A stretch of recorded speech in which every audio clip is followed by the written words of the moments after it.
Graça e paz, queridos, estamos no ar com o programa Palavras de Fé, estamos felizes, graças a Deus, o Senhor até aqui tem nos sustentado. Hoje, como vocês já têm se habituado, se acostumado com esse homem de Deus, pastor Justino, bem-vindo, pastor, hoje estamos aqui, tenho certeza que vai ser um tempo precioso.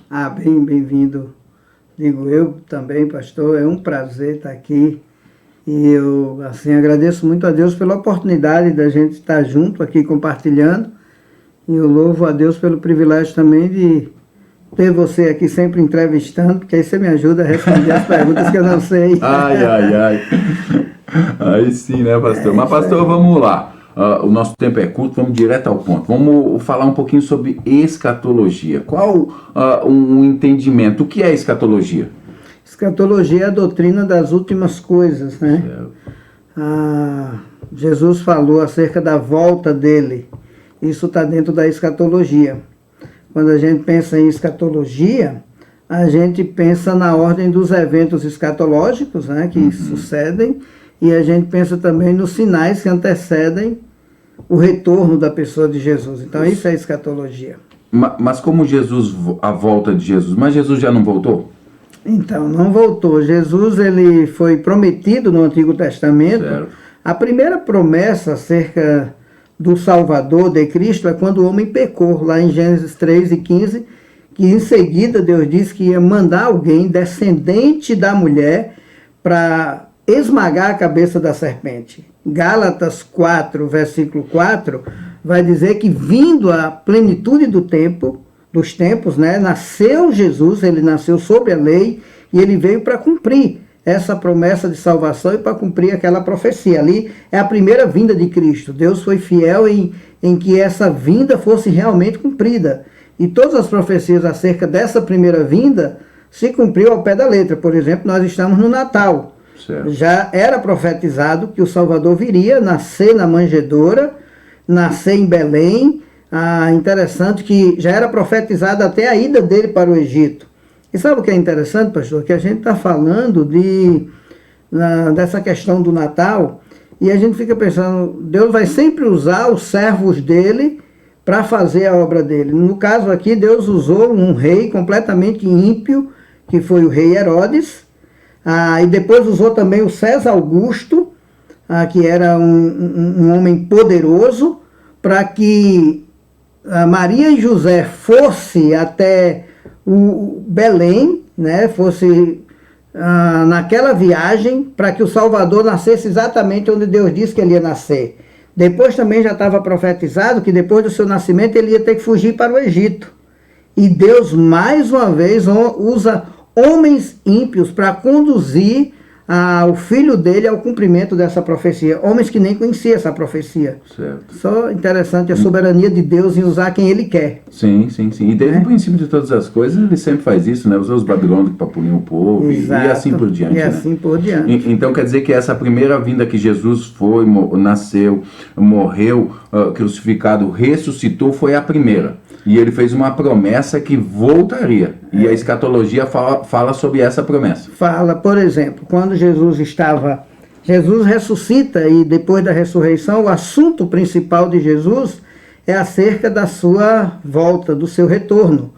Ele, por exemplo, vai dizer em João 14, quando os discípulos veem que ele está prestes a subir aos céus, ele diz assim, está escrito lá, não se turbe o vosso coração, credes em Deus, João 14, a partir do verso 1, crede também em mim.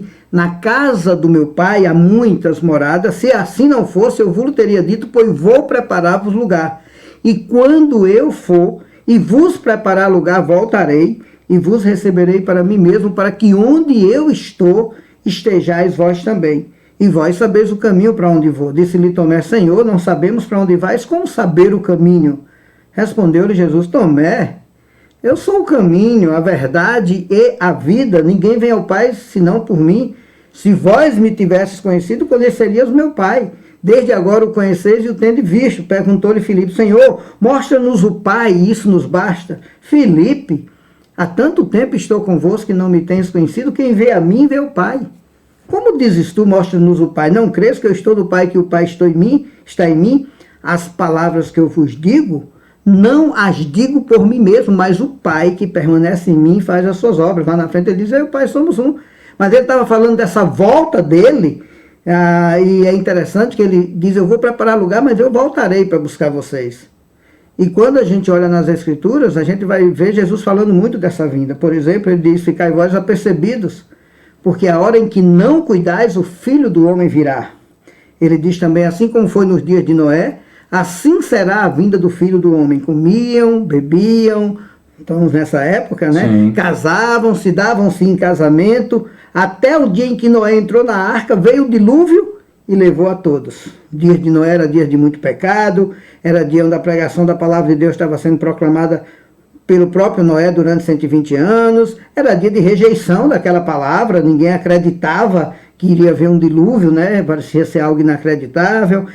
Era dia também onde pessoas, onde o Noé apontava o único meio de salvação, que era uma arca. Como hoje, o único meio de salvação que a gente aponta é Jesus. Então eram dias muito semelhantes, pastor, ao dia de hoje, dia de muita degradação moral da sociedade. Certo. E aí quando Jesus vir, busca sua noiva, sua igreja e estabelece o seu reino que Cristo fala, né? E esse reino, entramos no reino milenar, né? Que fala lá em Isaías 11, Isaías 65, Isaías 2 também, salvo engano, os Salmos capítulo 2, tudo isso fala da reconstrução, da harmonização do milênio, né?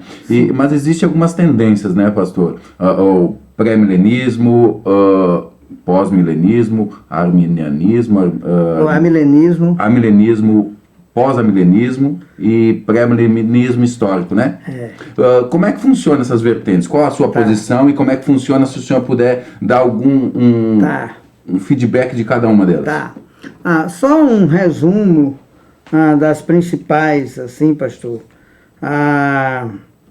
Eu vou falar sobre isso daqui a pouco, certo. Mas só dizer o seguinte, ainda só para o ouvinte aqui entender.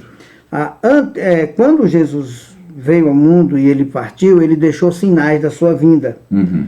E tem até um hino do cantor cristão que diz, os sinais da sua vinda mais se mostram cada vez, né? E ele dá alguns sinais da vinda dele. Só para você pensar, você também que está nos ouvindo, ouvindo esse programa. O primeiro sinal da vinda de Jesus é a multiplicação da ciência. Daniel 12, versículo 4, diz que nos últimos anos, está escrito aqui na Bíblia, Daniel 12, versículo 4, a ciência se multiplicará. A multiplicação do saber, a multiplicação da ciência. Isso é um fato inquestionável. A ciência tem avançado a cada dia e avançado assustadoramente. Alguém já disse que até 1950 a ciência avançou a 50 km por hora. Hoje a ciência avança a 500 km por hora. Então, o avanço científico é assustador, é um sinal da volta de Jesus.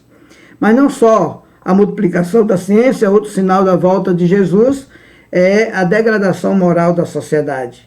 A Bíblia fala da degradação moral, o nudismo, a pornografia que cresce a cada dia, o concubinato que se torna natural, viver junto sem casar, a degradação moral da sociedade. E a Bíblia vai falar muito sobre isso como sendo um sinal que antecede a volta do Filho de Deus. Um outro sinal da volta de Jesus são sinais na natureza. Lucas 24 vai dizer, haverá sinal no sol, na lua, nas estrelas, as potências do céu serão abaladas, os homens desmaiarão de terror por causa do bramido do mar e das ondas. Então isso está registrado em Lucas, a questão de que esse planetazinho que nós vivemos hoje, ele está totalmente fora de controle. Os entendidos afirmam que nós estamos a 5 minutos da meia-noite, essa bolinha não está aguentando. Só para você ter uma ideia, até 1950 a gente era 2 milhões ou 2 bilhões de pessoas no planeta. Hoje nós somos mais de 8 bilhões de pessoas no planeta. Quando veio, pastor, por exemplo, a questão da industrialização, as revoluções industrial, a primeira vem com a máquina a vapor, a segunda revolução industrial vem com os motores, a força motriz, que começa a multiplicar o desgaste da matéria-prima, porque agora se produz em longa escala. Aí depois vem a terceira revolução industrial já com a internet. Agora entramos numa quarta revolução industrial com a inteligência artificial. Então isso fez com que tudo disparasse de uma maneira incontrolável na sociedade. E vai faltar sim matéria-prima, especialmente esses recursos que não são renováveis, como o ferro, como o combustível, então isso vai acabar no planeta um dia, porque existe uma certa quantidade nessa bolinha que está sendo tirada e sugada de todas as formas por causa do capitalismo em extremo e tem deixado de lado o pensamento de que nós devemos se preservar ou preservar esse globo para as próximas gerações. Então, isso é um sinal do fim dos tempos. A multiplicação do saber e também sinal na natureza que vai causar um desequilíbrio, um descontrole na natureza. Outro sinal, só para citar mais um, ainda relacionado à volta de Jesus, haverá sinais na natureza. Um outro sinal é que nos últimos dias o amor esfriará. Por se multiplicar a iniquidade, o amor de muito esfriará. E aqui não está falando do amor só de abraçar uma pessoa, mas está falando da iniquidade ser tão comum que as pessoas já não se importam em ver alguém morto, já não se importam em ver alguém ferido, entende? E a gente vive um momento onde as pessoas veem os filmes e vê a realidade e pensa que é tudo igual. Isso. E não está nem aí, as pessoas vivem na sua correria, na sua insensibilidade, e é muito pouca gente que faz como o bom samaritano, que é capaz de parar e de cancelar um compromisso, uma reunião para atender alguém, para acolher alguém, para abraçar alguém, para socorrer alguém, para atender alguém, ou investir do seu tempo, do seu recurso, do seu conforto, do seu dinheiro, para que alguém possa ser sarado, para que alguém possa ser cuidado. Então nós vivemos esse período onde a insensibilidade tem tomado conta das pessoas, e esse também é um sinal relacionado à volta de Jesus.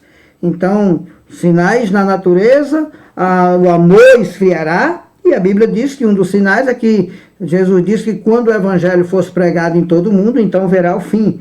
E alguém dizia, poxa, como é que pode o evangelho ser pregado em todo mundo? Isso é impossível. Mas hoje a gente sabe que através de uma inteligência artificial, principalmente, mas já com o advento da internet também, que ajudou muito, mas hoje toda essa mídia social, é muito fácil o evangelho chegar aos quatro cantos da terra, e eu penso que está tudo pronto, e se Jesus viesse hoje para buscar a sua igreja, ele não estaria devendo nada a ninguém, tá? Então esses são sinais relacionados à vinda de Jesus.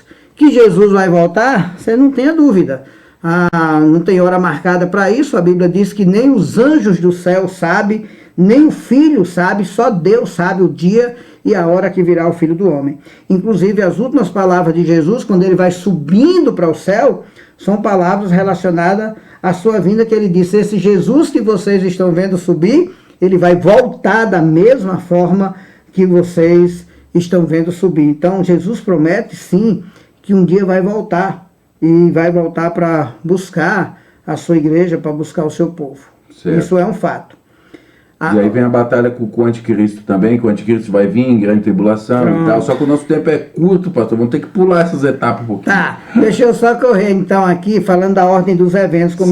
Como eu acredito, você tem até o pós-tribulacionismo, que diz que Jesus vem depois da tribulação. Você tem o pré-tribulacionismo, que diz que Jesus vem antes de um período de 7 anos, que a Bíblia narra, de grande tribulação. Que na verdade fica 3,5, né? Porque 3,5 é de aparentes pais.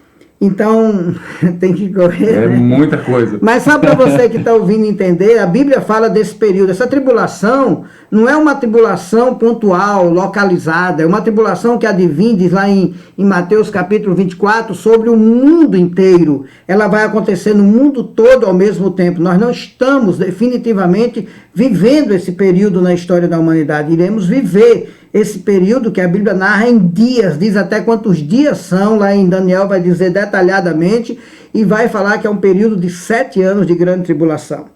E deixa eu só explicar para você entender uma coisa. Isso, o pré-tribulacionismo crê que a igreja vai ser arrebatada para o céu antes desse período da grande tribulação. Vou falar sobre isso. E tem o mid-tribulacionista, Tribulacionismo que diz que a igreja vai ser arrebatada no meio desse período, né? 3 anos e meio a igreja vai passar aqui, mas no meio do período, quando começar mesmo o sofrimento, Deus vai tirar a igreja. Quando acaba a falsa paz. Quando acaba a falsa paz. E tem o pré-milenismo, que diz que Deus vai inaugurar o milênio aqui, Jesus vai inaugurar o milênio e vai reinar por 1000 anos aqui na Terra. Tem o amilenismo, que diz que nós já estamos nesse período do milênio, e aí é uma história para se conversar. E depois tem novos céus e nova terra. Ordem dos eventos, da forma como eu acredito, eu sou pré-milenista, pré-tribulacionista. Acredito no arrebatamento da igreja, baseado em muitos textos. A igreja vai ser arrebatada para o encontro com o Senhor dos Ares.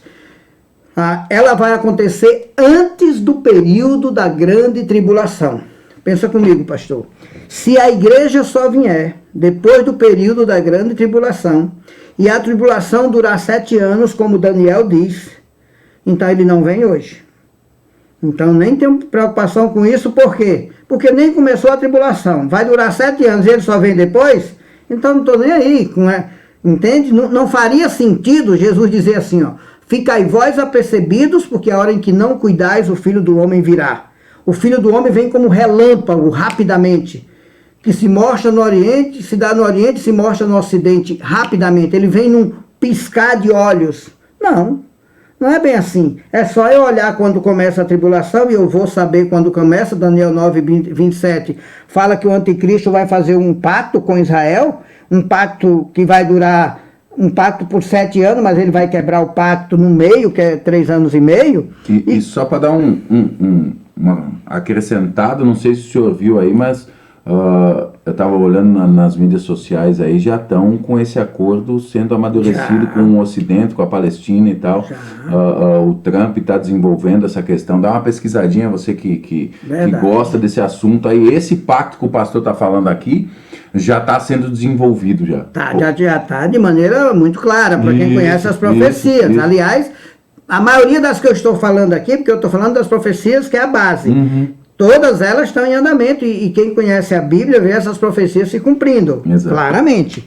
Então esse pacto que vai ser feito com Israel, no início, vai marcar o início da grande tribulação. E a tribulação vai durar 7 anos. Certo. E não vai dar para ter dúvida se nós estamos ou não na tribulação. Então não faz sentido Jesus só vir depois da tribulação e Jesus vinha a qualquer momento. Não, ele não vem a qualquer momento, ele só vem depois daquele período de 7 anos, e que tem muitos detalhes assombrosos narrados sobre aqueles 7 anos. Deu para entender? Sim. A questão da iminência. É claro que eu estou jogando aqui num curto tempo, não tenho como argumentar, mostrando todos os versículos que eu tenho na mente sobre isso. Mas, a igreja, então, vai ser arrebatada antes da tribulação, primeiro por causa da iminência. Ele vem a qualquer momento. Se vier depois da tribulação, já não é a qualquer momento. Só vem depois, está marcado já. Praticamente é só contar e esperar ele vir. Segundo argumento é que é interessante também que a palavra igreja, ela vai aparecer na Bíblia somente até Apocalipse 3 e 10. Onde fala daquela carta a 7 igrejas. A partir dali começa o período da grande tribulação, e é narrado muita coisa, mas você não vai ver mais a igreja naquilo ali. A igreja, ela vem do céu, no capítulo 5, para adorar a Deus, e João vê uma visão de anjos adorando a Deus já no céu. Mas você não vai ver a igreja na terra naquele período de 7 anos da grande tribulação. A palavra igreja nem aparece, ela só vai voltar a aparecer no capítulo 21, quando ele fala que viu novo céu e nova terra e tal. Que daí já é a Nova Jerusalém. Já é a Nova Jerusalém. Já partindo para a eternidade, né? Exato. É o outro argumento, que ele só vem depois da tribulação. Um outro argumento também, que Cristo só vem, ou que Cristo vem, que a igreja vai ser arrebatada antes da tribulação. Um outro argumento é que naquele capítulo, Apocalipse 13:10 diz: eu te livrarei da hora da tribulação que há de vir sobre o mundo inteiro. Está escrito em Apocalipse 3:10, e ali não dá para dizer que está falando de uma tribulação pontual. Ali está falando de uma tribulação que há de vir sobre o mundo inteiro. Certamente está falando do período da grande tribulação. Um outro argumento é que Paulo sempre vai usar, por exemplo, você pega Apocalipse capítulo 4, verso 16 em diante, ele vai dizer assim: não queremos, porém, irmãos, que sejais ignorantes com respeito aos que morreram, aos que dormem, porque essa morrer em Cristo não morreu. Né? Para não vos entristecerdes como os demais que não têm esperança. Pois se cremos que Jesus morreu e ressuscitou, assim também trará em sua companhia os que dormem, que é os que morreram em Cristo. E ainda vos declaramos que, de modo algum, nós precederemos os que dormem. E ele vai dizer assim, que os mortos em Cristo ressuscitarão primeiro. Depois nós, os que ficarmos vivos, até a vinda do Senhor, seremos arrebatados juntamente com ele para o encontro com o Senhor nos ares, e assim estaremos para sempre com o Senhor. Veja que Paulo está dizendo esse texto para confortar os irmãos que perderam entes queridos. E ele está dizendo: irmãos, nós não queremos que vocês fiquem angustiados e tristes. Por quê? Como se vocês não tivessem esperança. Porque vocês vão ser arrebatados se estiverem vivos na volta do Senhor. Quem não estiver vivo vai ser ressuscitado para ser arrebatado com Cristo. Quem estiver vivo, ali na vinda de Cristo, a Bíblia diz que quem estiver vivo ali vai ser arrebatado para encontrar com o Senhor. Agora eu pergunto, eu não gostaria, eu não esperaria com alegria a volta de Jesus, o arrebatamento da igreja. Aliás, eu nem queria participar daquilo, se antes daquilo eu tivesse que passar por aquele período de 7 anos. Lembra que aquele período é tão intenso, que a Bíblia vai dizer no capítulo 7 de Apocalipse, que os homens terão ardente desejo de morrer, mas a morte fugirão deles, nem morrer podem. Porque Deus determinou que ninguém vai morrer naquele período de 7 anos. Só para você imaginar o período de sofrimento, a ira de Deus será derramada. Então, naquele período, é um período terrível. Então, não seria motivo de conforto eu saber que eu vou ser arrebatado, se antes disso eu preferia que Deus me levasse antes. Entende? Então, o argumento de Paulo consolando os irmãos, se ele só vem depois da tribulação, em relação ao arrebatamento, não seria confortador. Só alguns argumentos, tá bom? Eu teria vários argumentos que eu acredito que a igreja não vai passar pelo período da grande tribulação. Quando a igreja for arrebatada, o que é que vai acontecer? Deixa eu ser só mais um texto sobre o arrebatamento. Vixe, vai dar para falar do milênio. Primeira coisa... Mas eu vou... 1 Coríntios 15, né? 15, quando ele diz assim: eis que eu vos digo um mistério, nem todos dormiremos, mas todos transformados seremos. No momento, no abrir e fechar de olhos, ao ressoar da última trombeta, a trombeta soará, e os mortos ressuscitarão incorruptíveis, e nós seremos transformados. Aí vai ver a convergência. Porque é necessário que esse corpo mortal aqui se revista da imortalidade, esse corpo que é mortal se revista da imortalidade, e quando esse corpo mortal se revestir da imortalidade, esse corpo que eu tenho hoje, que é corruptível, se revestir da incorruptibilidade, ele diz: então se cumprirá a palavra que foi dita. Tragada foi a morte pela vitória. Onde está, ó morte, a tua vitória? Onde está, ó morte, o teu aguilhão? O aguilhão da morte é o pecado, e a força do pecado é a lei. Mas ele diz: mas graças a Deus, que nos dá a vitória por intermédio do nosso Senhor Jesus Cristo. E ele conclui: portanto, meus amados irmãos, sede firmes, inabaláveis e sempre abundantes na obra do Senhor, sabendo que no Senhor vale a pena. No Senhor o vosso trabalho não é vão. Vale a pena investir um pouco mais, amar um pouco mais, servir um pouco mais, se dedicar um pouco mais, se esforçar um pouco mais, se entregar um pouco mais, se arriscar um pouco mais. Vale a pena porque Paulo disse: no Senhor o vosso trabalho não é vão. E ele ali está falando do arrebatamento da igreja. A igreja vai ser arrebatada para encontrar com o Senhor num piscar de olhos. Certo. A igreja então, foi... a morte não é o fim. A morte definitivamente não é o fim. É o começo. A morte não é o fim. A morte é apenas, João vai dizer, a passagem da morte para a vida.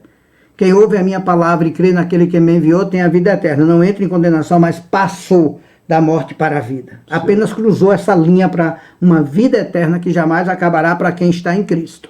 Uma outra coisa, só para agora resumindo tudo, a igreja vai ser arrebatada, o anticristo assume o poder. Durante esse período vai ser 3 anos e meio de aparente paz. No meio do período da grande tribulação, o anticristo quebra o pacto com Israel, e aí todas as nações do mundo se levantam contra Israel, e Israel está em apuros absolutos, todas as nações contra ele, o anticristo contra ele, só que aí a ficha caiu. Israel vai perceber em peso como nação que aquele que ele crucificou era o Salvador do mundo. que aquele que eles mataram em Jerusalém realmente era o Salvador. E Israel vai se converter como nação, em peso. Quando Israel se converte em peso, Israel não aceita a marca da besta que o anticristo vai impor agora sobre Israel. A marca da besta, ele vai entrar no santuário de Deus naquele período, o santuário sagrado do judeu, e vai entrar ostentando como se fosse o próprio Deus, se colocando no lugar onde seria o trono de Deus. Vai profanar, né? Vai profanar, e aí Israel vai perceber. Quando isso acontece, aí Deus, está lá em Zacarias 4:14, o Senhor Jesus descerá do céu, ele descerá até a terra, porque no arrebatamento da igreja, a igreja vai encontrar com ele nos ares. Zacarias 4:14, ele descerá até a terra, ele vai pisar no Monte das Oliveiras, está lá a profecia, o monte vai se abrir num grande vale, ele vai reunir dos 4 cantos da terra os seus escolhidos, e vai acontecer uma coisa que os filmes falam, e eu não sei porque que as pessoas não creem, mas está lá a batalha do Armagedon. Vai acontecer aquela grande batalha é Deus com seu povo para defender Israel. Defende Israel, é vitória total do povo de Deus. Terminando aquela batalha, ele vai separar os cabritos das ovelhas. Esse é o único julgamento da Bíblia onde tem crente e ímpio juntos. Ele vai separar os cabritos das ovelhas, vai colocar as ovelhas à sua direita, os cabritos à sua esquerda, vai dizer para aqueles que estão à sua direita: vinde bendito do meu Pai, tomai posse do reino milenar, reino que eu tenho preparado para vocês antes da fundação do mundo. E ele vai dizer por quê? Porque vocês tiveram coragem de, mesmo estando aqui nesse lugar de tanto sofrimento, mesmo aqui não se dobrar ao anticristo. Tiveram coragem de dar de comer ao judeu, de servir ao judeu, de dar roupa ao judeu, tive fome e me deste de comer, aquele texto, pastor. Certo. E aí ele diz: entra no reino do teu Senhor. Aqueles que estiverem à sua esquerda, que receberam a marca da besta, apartai-vos de mim, malditos, para o fogo eterno. Aqueles que escolheram rejeitar Jesus. Depois daí, a Bíblia diz em Apocalipse 20, Satanás será preso por 1000 anos. O tempo do milênio, o reino milenário, então Satanás estará preso. Estará preso, está lá, Apocalipse 20, isso diz com muita clareza, sei que o pastor conhece. Será preso por 1000 anos. A influência dele sobre o mundo não terá por 1000 anos. E ele será preso por 1000 anos. Depois de 1000 anos, ele será solto. E a Bíblia diz que ele será solto e com muita fúria, porque nesses 1000 anos o mundo vai produzir, vai nascer gente como nunca, né? Porque tudo é favorável, o reinado de Cristo, a justiça e tudo mais. E aí a Bíblia diz que Satanás vai ser lançado vivo no inferno. Satanás, a besta e o falso profeta. E no finalzinho do milênio, quando o Satanás é solto, ele promove outra revolta. Né? Promove outra revolta, enganará muitos. E a Bíblia diz que ali é onde ele vai ser lançado vivo no inferno com todos os que decidiram cegar ele. Apesar do milênio, apesar de ter nascido naquele ambiente, mas nunca se converteram. Tá? Uma vez alguém estava até me perguntando por que é para sempre o inferno, já que o cara pecou 100 anos, porque não passa 100 anos no inferno. Eu disse: é porque ninguém se converte no inferno, então por isso que não tem como sair de lá. Ninguém vai para o céu se não se converter. No inferno não tem Bíblia, não tem oração, não tem crente, não tem nada. Então lá não tem como se converter, por isso que quem for lá é por toda a eternidade. Aí depois daí, aí vai ter o julgamento do grande trono branco. Esse julgamento é diferente. Todos estão condenados, é só para determinar grau de castigo. Apocalipse 11, eu vi o grande trono branco, que se abriram os livros e... O mar vai devolver seus mortos e tal. Exato, e foi julgado um por um segundo as suas obras. Ali não tem graça, não tem Cristo. Ali é pelas obras. Ali só para as pessoas entenderem, ali é para as pessoas que morreram sem Cristo, sem acreditar em Jesus. Aí você vai ser julgado, mas é só para determinar o grau de castigo. Não é para determinar se vai para o céu ou não. Não vai. Sim. Um pecado já então, se chegou no trono branco, já está condenado para o inferno. Todos que estão ali. A Bíblia diz, está lá, Apocalipse 20, versículo 11 a 15. E no 15 diz: se alguém não está escrito no livro da vida, esse foi lançado dentro do lago de fogo. O livro da vida é o registro de Deus, é o que é registrado no cartório de Deus. Quando você se converte, nasceu de novo, faz parte da família de Deus, você é registrado no livro da vida. E registrado no livro da vida significa que você agora foi salvo pelo Cordeiro de Deus, que tira o pecado do mundo, que pagou o preço do seu pecado na cruz do Calvário. Então, como ninguém ali tem aquele livro nome no livro da vida, que são só os ímpios, serão lançados no lago de fogo, e a Bíblia diz que a morte e o inferno foram lançados no lago de fogo. Aí termina contando a história: vi novo céu e nova terra, porque o primeiro céu e a primeira terra passaram. João termina assim, capítulo 21 e 22. Não dá para narrar os dois, mas vou narrar uma partezinha só para você ver como é lindo, e depois você lê. Ele diz assim, 21, vi novo céu e nova terra, porque o primeiro céu e a primeira terra passaram, ele está vendo numa visão, e o mar já não existe. Vi também a cidade santa, a grande Jerusalém, que descia do céu ataviada como noiva, adornada para o seu esposo. Então ouvi grande voz, vinda do trono de Deus, dizendo, eis o tabernáculo de Deus com os homens, Deus mesmo estará com eles, e lhes enxugará dos olhos toda lágrima, e a morte, a terrível morte, já não existirá. Já não haverá luto, nem pranto, nem dor, porque as primeiras coisas passaram. E acrescentou, João, escreve, porque essas palavras são fiéis e verdadeiras. Eu sou o alfa e o ômega, o princípio e o fim. Eu a quem tem sede darei de graça, da fonte da água da vida. O vencedor em Cristo herdarão essas coisas. Eu lhe serei Deus e ele me será filho. E ele vai até terminar o último versículo. Você precisa ler. É lindo. E aí é o novo céu e a nova terra. Eu creio nessa ordem escatológica, bem superficial, eu passei aqui, claro, em 30 minutos não teria como, mas eu creio e eu tenho razão para mostrar por que eu creio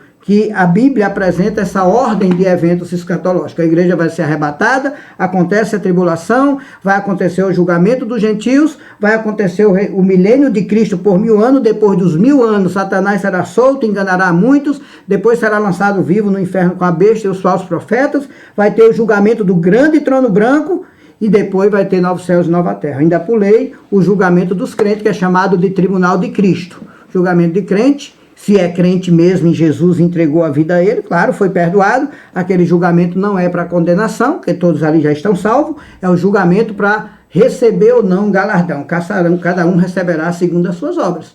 Deus é justo e também vai justificar com alguma recompensa da graça dele, além da salvação, por aquilo que você fez para ele. Glória a Deus. Muito bom, pastor. Tempo precioso. Prazer. Vamos aí nos programar para gravar um próximo programa e tenho certeza que com mais tempo a gente vai desfrutar um pouco mais dessa palavra. Amém, meus queridos? Sim, pastor.